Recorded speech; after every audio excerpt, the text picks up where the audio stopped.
вернемся в прошлое и познакомимся с различными ее знаками. В старину вышивка была примитивной. Стежки имитировали штрихи ткани. Постепенно штрихи приобретали очертания различных геометрических фигур, а также стилизованных изображений птиц, зверей, человека, дерева жизни.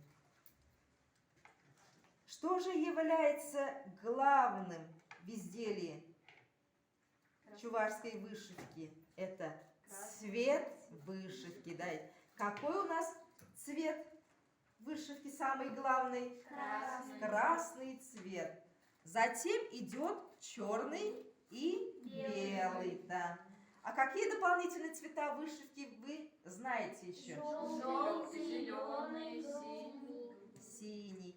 Главным цветом в чувашских вышивках является красный цвет, да, все-таки, который ассоциируется с сознанием народа жизнью, понятием материнства, счастья.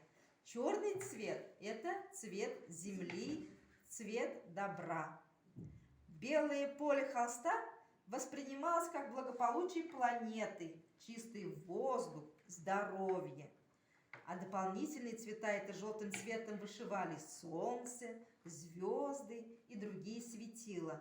Зеленый цвет – признак жизни, роста и развития. Использовали его в закрашивании растений, деревьев. Синий цвет символизирует сияние, радугу, небосвод. Как вы думаете, чему поклонялись чуваши в старину? Огню, земле, воде. Правильно. Чувашский народ в прошлом поклонялся огню, воде и земле. Поэтому в орнаментах старинных вышивок большое место занимали знаки этих субстанций. Одним из любимых узоров чувашских мастериц является космический огонь. Ведущим орнаментом чувашской вышивки является знак солнца, как источника жизни. Солнце вышивалось в форме круга, крестика, квадратика, восьмиугольника. В узорах, показывая жизнь на земле и на небесах, размещались живые существа, птицы, звери, люди. Он перед вами вот лежит узор вот нарисован лошади. Да? Девочки, я вас хочу познакомить с двумя книжками поближе.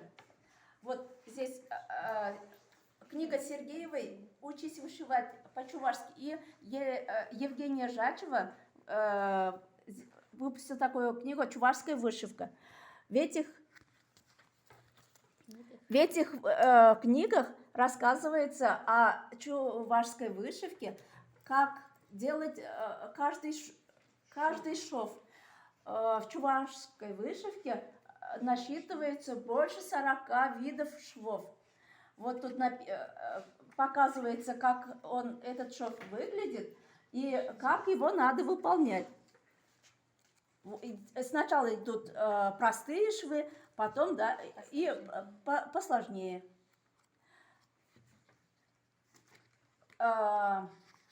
И хочу вот показать вот такую вышивку. Здесь показано почти все виды вышивок.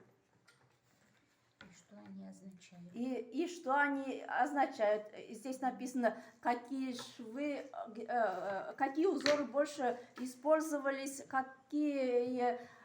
Даже вот здесь представлены книги с вышивками. Там можно... Каждая мастерица в своем рисунке даже был свой родовой рисунок. Можно было, смотря вышивку девушки, узнать, из какого она рода. Вот такие интересные информации можно получить из вышивки.